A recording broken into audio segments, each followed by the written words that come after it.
Hello, everyone. Welcome back to a new episode of Brewtifully Made. I can't believe how fast these weeks go by. This month has just flown. I have one more Friday, and then we're going to be into March. It is like spring around here. The weather is beautiful, and it's not going to last. We have a big snowstorm coming, and I wanted to share some kind of like lessons that I learned playing my newfound favorite thing, Mahjong, with everyone before the snow came, because I'm offering these cute little boards, these solo Mahjong boards in my studio, and I got some tiles to go with them, and I thought, what would be more fun than to be able to play if you're snowed in this weekend? And so I did a video early this morning on how to play solo Mahjong, and I shared it on my YouTube page. And it was just so much fun to offer this artist. Her name is Susie D. Hoff. She made these wooden boards, these wooden, like little wooden mats that have the letters for roller spelled out, ROL, and then LOR, and your courtesy pass, and then 3 other spaces. And so I was showing how to play solo Mahjong, and maybe, get some people to come in and grab a couple, grab a set, grab a board, and be able to play if it's very snowy this weekend. And so it's just kind of nice to step back and share something that you're really passionate about and that you love. And maybe it's something new. I am not a pro at all. I'm just learning from our library, but I wanted to be able to promote what she had brought over and I have in the gift shop, and then sharing my excitement for it and getting to maybe offer that to the community. It's really hard to find tiles here. I thought that the local kind of like toy store would have them, and they didn't have them. So I think there's some mini sets at one of the craft stores, but it didn't say that they were in stock. And so I just thought, well, I'll just have a few sets here in case somebody wanted to purchase them. And then I wanted to make it worthwhile, so I have a handmade bag with it, and I wrote instructions out. And you have to have a special card from the Mahjong League to play, and every year is a new card. Well, 2026 has not been distributed yet, and so you would have to order a 25, and I don't sell those here, so I made up some hands and then make a little card just so you get an understanding, basic instructions on like what jokers are and how you can play those, just very, very elementary, because that's the level I am at. I am learning, and I just want to share that enthusiasm for learning something new with others. And I've been having, game times here, and I have the sets here because, like I said, you don't have them. Not everybody has them, and I wanted, to be accessible. So it's just been fun. I got another thing from MacBid. I got a Mahjong table. I paid $6 for it. And so I set it up as a display. So I've got all of those things out there, and I have little bags and Mahjong fun things, and just thought it would be really fun to offer something like that.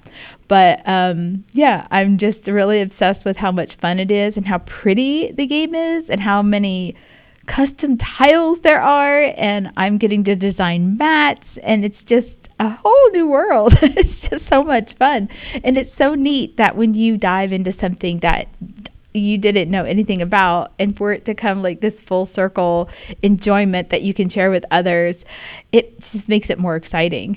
And I've learned so much about what I can and can't learn. I've always talked about I can't play, or I can't knit, I can't crochet, I didn't know how to play Mahjong, and I'm learning. So it's never too late to learn something new, and that's totally the truth. Oh my goodness. Speaking of that, 20 years ago, my youngest daughter, she had to learn how to take care of her health in an entirely new way. She was diagnosed with type 1 diabetes, and it was this cold, rainy, horrible day. She was playing video games at my neighbor's, and my neighbor called me, and she's like, Trace, she just drank like a whole case of water. I was like, what? She's like, yeah. She's like, she just is so thirsty. And I'm like, that's not good.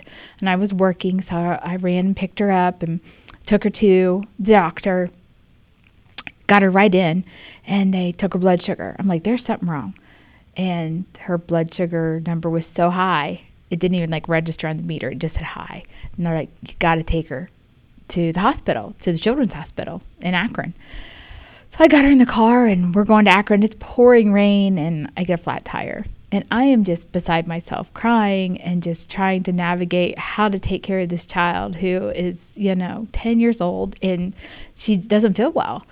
So we get her to the hospital, and sure enough, she is a type 1 diabetic. And she had been battling strep throat, and she was on antibiotics for that. And the doctor there, I remember his name was Dr. Riley, because my oldest daughter was Riley, and he was from Texas, and he was like, this virus has been known to attack like the pancreas and kind of like kills it off, and totally didn't understand that.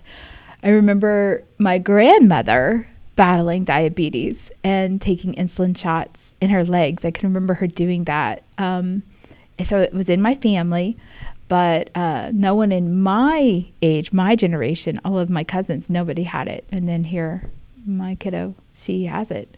And it was a rough time. And they didn't have so many advancements as they do now. I can remember reading about the artificial pancreas, the continuous glucose monitors, and just like, oh my gosh, I remember paying like $10,000 for a pump for her to be able to have a pump, and she absolutely hated it. She played soccer, and she was so active and so athletic, and she hated the tubes, and she went back to just like regular injections, and she went to diabetes camp, and talk about learning something new to survive. I mean, you have to have insulin as a type 1 diabetic. You have to have it. And just petrified when she went off to college, and just watching her now as an adult in her 30s and knowing what we've been through is just incredible to know. Well, she's almost 30. So I just can't imagine where our lives would be if she wasn't so responsible. And she is. She's amazing. And she's a geologist, and she travels and has done work all over the country. And just, incredibly proud of how she grasped that new normal and what she does and how she manages it. And, yeah. No, wait, is she 31? Oh, my God. I can't believe it. Yeah, I think she is now. I swear. Or she will be this year. Oh my gosh, she is. I'm getting old. Menopause brain. Oh my gosh, I'm so sorry, honey. But yeah, she is. So it's incredible, yeah, because that was 20 years ago, and she was 10. So she is 30. She'll be 31. I am not editing that out, because that is how my brain works sometimes. I'm like losing track of my kiddos. But yeah. So you're never too old or too young to learn something that is important. So keep that in mind, and make sure that you keep an open mind. And you could be that person for someone, that push, that encouragement that they need, that they don't have in somebody else, to want to do something new. And embrace that. And don't squelch your enthusiasm. And don't keep what you're doing to yourself, because it will encourage somebody else. And that's a strength, and embrace that. We need unique perspectives. Everybody can write, but no one's handwriting is the same. And think about those things. Everybody may have,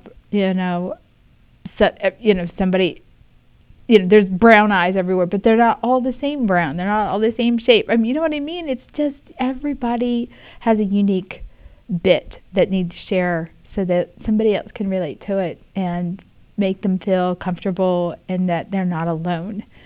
So just wanted to encourage you to share everything about you. And I can't wait to have more Mahjong friends, because it's a lot of fun. But yeah, go check that out if you want to learn how to play solo Mahjong. You don't even have to have the board. I just have them here. I wanted to support another local maker, and they're darling. You can just write it out on a piece of paper. You do have to have tiles. You do have to have a card, but you can research and find those things locally. But try it out. So thanks stay beautifully made. And I will talk to you next time. Take care. Bye.